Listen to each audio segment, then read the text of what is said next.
Τον πρόεδρο των Δημοκρατών, τον κύριο Ανδρέα Λοβέρδο, πρέπει να το συνηθίσουμε τώρα, κύριε Πρόεδρε. Ναι, πρέπει να το μάθει ο κόσμος. Πρέπει να το μάθει ο κόσμος. Δηλαδή, είχα πάει στη Ρόδο για την εθνική εορτή της ενσωμάτωσης.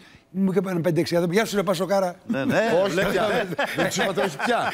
Δεν του είπατε όχι πια. Το λέω με ένα κομψό τρόπο, αλλά πάντως ο κόσμος δεν παρακολουθεί εμάς. Παλιό Πασόκο. Όχι, δεν παρακολουθεί ο κόσμος εμάς. Δηλαδή, είμαστε 1,5 εκατομμύριο Έλληνες που ασχολούμαστε με αυτά, οι υπόλοιποι δεν ασχολούνται. Ξέρετε πόσες χιλιάδες άνθρωποι δεν ξέρουν ότι έχουμε ευρωεκλογές? Όχι πότε έχουμε. Ναι, ότι έχουμε κάνει. Ότι έχουμε σε λίγες 90 μέρες. Μαζί μας είναι πάντα και ο Μανώλης Κωστίδης και θα αναπτύξουμε τώρα όλα τα θέματα γύρω από τα εθνικά που συζητήσαμε και πριν με τον Μανώλη και τις προκλητικές ενέργειες της Τουρκίας που μας λένε περίπου στην ανακοίνωσή τους να είμαστε πιο προσεκτικοί εμείς και να μην κάνουμε προκλητικές ενέργειες. Και ότι συζητήθηκαν θέματα Αιγαίου, το ένα, το άλλο κλπ. Και μας εγκαλούν περίπου, Μανώλη, για να μην κάνουμε εμείς προκλητικές ενέργειες. Ενώ την ίδια ώρα κάνουν πτήσεις, εκτοξεύουν πυράβλους, οργανώνονται ακόμα περισσότερο. Χάρτες, ακριβώς, γαλάζια πατρίδα, εναέρια πατρίδα κτλ. Αυτό πώς εξηγείται? Άκουσε ο κύριος Κωστίδης. Μπορεί να μην ακούει, Μανώλη. Η ερώτηση σε μένα είναι στον κύριο Λοβέρδο. Σε σένα πρώτα. Ο κύριος Λοβέρδος θα απαντήσει μετά. Έλα, Μανώλη μου. Με συγχωρείτε και επειδή είμαι σε απόσταση κάποιες φορές δεν καταλαβαίνω ακριβώς που απευθύνεται η ερώτηση. Αυτό που μπορούμε να πούμε είναι ότι η επίσκεψη της κυρίας Παπαδοπούλου με τον κύριο Αξαπάρ στη συνάντησή εδώ στην Άγκυρα είχε κάποια ουσία τελικά. Φαίνεται τουλάχιστον από την επίσκεψη, από την ανακοίνωση του Υπουργείου Εξωτερικών, γιατί συζητήθηκαν και θέματα Αιγαίου. Μάλιστα. Μπορεί να είναι της καθημερινότητας του Αιγαίου, μπορεί να είναι και θέματα Αιγαίου. Θα το δούμε αυτό. Από εκεί πέρα πρέπει να πούμε ότι η Τουρκία λέει ότι δεν πρέπει να γίνονται δηλώσεις και ενέργειες και η ελληνική πλευρά το ίδιο είπε στην τουρκική πλευρά.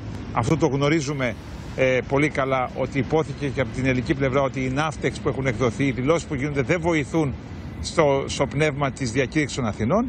Θα δούμε πώς θα συνεχιστεί η κατάσταση, επειδή έχουν γίνει και κάποιες δηλώσεις. Αλλά από την άλλη, βέβαια, η Τουρκία λέει ότι η γαλάζια πατρίδα είναι εκεί. Δήλωση Υπουργού Άμυνας της Τουρκίας. Η αμφισβήτηση της κυριαρχίας, η αμφισβήτηση της κυριαρχίας των νησιών και το αίτημα της αποστρατιωτικοποίησης είναι εκεί. Δήλωση του Υπουργού Εξωτερικών της Τουρκίας πριν από 12 με 13 μέρες στο τηλεοπτικό δίκτυο Al-Haber. Και βεβαίως οι χάρτες οι οποίοι δημοσιεύονται από φιλοκυβερνητικά μέσα ενημέρωσης, που νομίζω προεκλογικά ξέρουν πολύ καλά τι κάνουν και δείχνουν χάρτες που μπορούν να φτάσουν οι τουρκικοί πυράβλοι στα ελληνικά λιμάνια και πώς μπορούν να φτάσουν. Την ίδια ώρα ισχυρίζονται πάντα. Έχουμε μπροστά μας δύο πολύ σημαντικές συναντήσεις, κύριε Πρόεδρε, του Πρωθυπουργού με τον Αμερικανό Πρόεδρο που επίκειται και με τον Τούρκο Πρόεδρο. Οι εξελίξεις μπροστά μας είναι ραγδαίες γύρω από όλα αυτά τα ζητήματα που οπωσδήποτε θα μπουν στο τραπέζι. Ραγδαίες δεν είναι ακόμα. Ραγδαίες θα γίνουν αν εκλεγεί ως πρόεδρος ο Τραμπ. Τότε θα είναι ραγδαίες. Το θέλουμε εμείς αυτό? Σε καμία περίπτωση. Γιατί, κύριε Λοβέρδο? Διότι είναι ο ηγέτης εκείνος ο οποίος λίγο ή πολύ αδιαφορεί για τις εκτός Ηνωμένων Πολιτειών εξελίξεις και προσανατολίζεται με έναν τρόπο απολιτικό στους ανθρώπους που του μοιάζουν. Τον πρόεδρο Ερντογάν τον είχε πολύ κοντά του. Μάλιστα. Του συγχωρούσε τα πάντα. Τώρα βλέπω τον Τούρκο πρόεδρο να προετοιμάζει το ενδεχόμενο αυτής της αλλαγής και αυτά που λέει για τους S-400 τα καταλαβαίνω έτσι. Μάλιστα. Δηλαδή δεν θα αφήσει αγκάθια στη σχέση του με τις Ηνωμένες Πολιτείες. Αν εκλεγεί σε 8 μήνες... Θέλει να τα έχει τελειώσει, λέτε, όλα. Θέλει αυτά να τα έχει κάνει στην άκρη. Μάλιστα. Με την Ελλάδα έχει φτιάξει κάπως τις σχέσεις του. Θέλει να μην έχει αγκάθια, γιατί θυμάστε, επί Τραμπ, ναι μεν Ερντογάν Τραμπ ήταν δεμένοι, αλλά ο Υπουργός Εξωτερικών των Ηνωμένων Πολιτειών, ο Πομπέο, ήταν σαν Έλληνας, θα τον έλεγε κανείς. Δηλαδή μας στήριξε. Ευτυχώς που ήταν αυτός εκεί. Και επιθυτείας στην Ελλάδα Πάνου Καμένου. Και μετά επιθυτείας του Παναγιωτόπουλου. Του κύριου Παναγιωτόπουλου. Του Νίκου Παναγιωτόπουλου, με συγχωρείτε. Και Υπουργού Εξωτερικών του κυρίου Δένδια. Τα πράγματα με τον Πομπέο είχαν πάει πάρα πολύ καλά. Άρα τώρα, έτσι εκτιμώ ότι ο πρόεδρος Ερντογάν αφαιρεί από την ατζέντα του τα αγκάθια και περιμένει να υποδεχθεί τον πρόεδρο Τραμπ. Δεν μας συμφέρει καθόλου. Σας έλεγα μια μέρα Μενέντες να λέμε και να κάνουμε το σταυρό μας. Πάει ο Μενέντες. Πάει ο Μενέντες. Τώρα, αν φύγει και ο Μπλίνκεν και ο Μπάιντεν και η ηγεσία του Υπουργείου Εξωτερικών ο Μπλίνκεν, τότε πιστεύω ότι επί Τραμπ τα πράγματα για μας δυσκολεύουν. Μην ξεχνάμε. Εγώ, ας πούμε, το λέω και τώρα με τη νέα πολιτική προσπάθεια που κάνω με τους Δημοκράτες, το έβαλα και στο πρόγραμμά μου και στη διακήρυξή μου και παντού. Ισχύει το casus belli ακόμη. Βέβαια, βεβαίως. Δηλαδή, μπορεί να γίνονται πολύ σωστά αυτές οι προσπάθειες προσέγγισης, τις υποστηρίζουμε 100% και κάθε λογικός άνθρωπος το κάνει. Είναι πολλά τα ωφέλη από τη μη επάνωδο στο 2020. Αλλά τα προβλήματα παραμένουν. Παραμένουν τα Μανώλη. μεγάλα. Άρα με το casus belli, δηλαδή μια χώρα που έχει υποτίθεται φιλική προσέγγιση πια με την Ελλάδα και μια κάποια δεν μπορεί να υπάρχει, λέτε, στον ορίζοντα, πορεία προς την Ευρωπαϊκή Ένωση, έχει casus belli, έχει αιτία πολλές. Κλείνουμε με τον Μανώλη, τον ευχαριστούμε, για να πάμε στους Δημοκράτες που μας είπατε, γιατί έχει ενδιαφέρον η προσπάθειά σας, κύριε Λοβέρδο. Καλημέρα, Μανώλη μου. Να δούμε πρώτα απ' όλα, πέρα από το τι πιστεύετε, πού θα κινηθείτε εσείς, από πού περιμένετε να πάρετε κόσμο, ποιος κόσμος περιμένετε να σας ψηφίσει δηλαδή. Ναι, θα κινηθώ και θα κινηθούμε. Και λέω θα κινηθώ γιατί ακόμα μόνο με μένα μιλάτε. Ναι. Σε λίγες μέρες θα μιλάτε. Θα μάθουμε και τα και με αρκετούς. Περιμένουμε και το ψηφοδέλτιό σας για τις ευρωεκλογές. Έχουμε τα πρόσωπα, να δούμε κόσμο. Είμαστε σε ένα βαθμό περίπου 70-80% έτοιμοι. Θα κάνετε συνέδριο τώρα, προλάβετε ή όχι? Όχι, αλλά θα κάνουμε εκλογή γραμματέα. Θα σας παρουσιάσουμε την εκπρόσωπο τύπου που έχουμε. Είναι εκπρόσωπο. Γυναίκα. Είναι γυναίκα. Δημοσιογράφο. Όχι. Από επάγγελμα.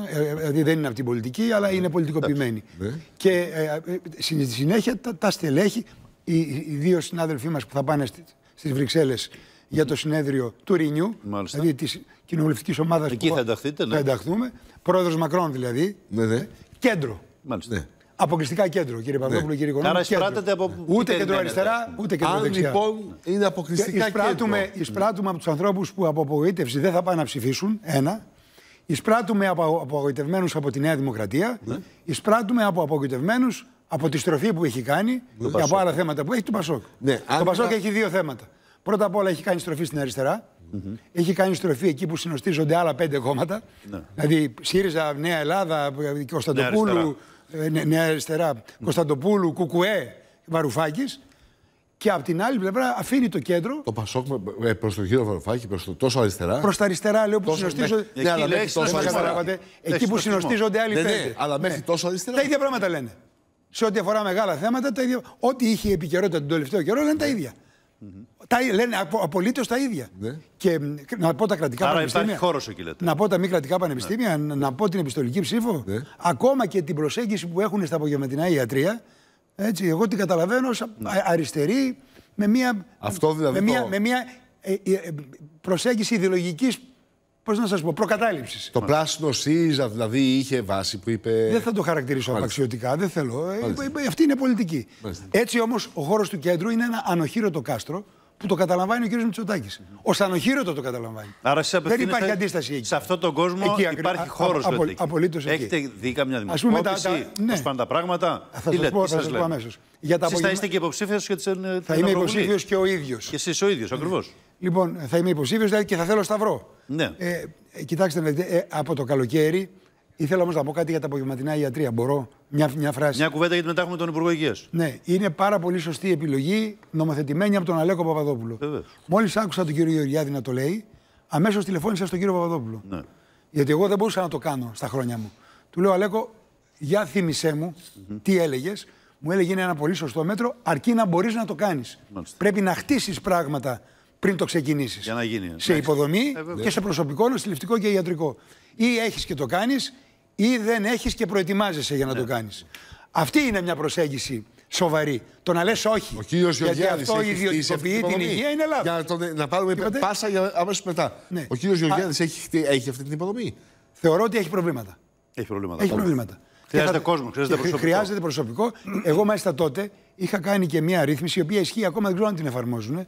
Ότι με μπλοκάκι μπορεί κάπου να πάρει έναν γιατρό που σου λείπει. Ναι. Σε ένα νησί να πάρει έναν αναισθησιολόγο που δεν έχει. Ναι. Το είχα νομοθετήσει, τι είχα ακούσει τότε, ότι αυτό ιδιωτικοποιεί την υγεία. Καλά, και τώρα τα ίδια. Όλες αυτές είναι προκαταλήψεις που πρέπει να κάνουμε στην άκρη. Θα πεις ναι στο μέτρο, θα πεις όχι αν δεν είναι έτοιμο.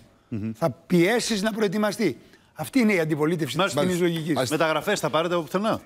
Δεν τις έχουμε ανάγκη. Δεν τις έχετε ανάγκη. Αλλά όταν απευθυνόμαστε και στον κόσμο της Νέας Δημοκρατίας και στον κόσμο του Πασόκ, αντιλαμβάνεστε ότι το ψηφοδέλτιό μας θα είναι μεικτό. Μάλιστα. Ευχαριστούμε, κύριε Παπαδόπουλο. Καλή επιτυχία, ευχόμαστε. Θα τα ξαναπούμε προφανώς. Οπωσδήποτε. Πολλές φορές.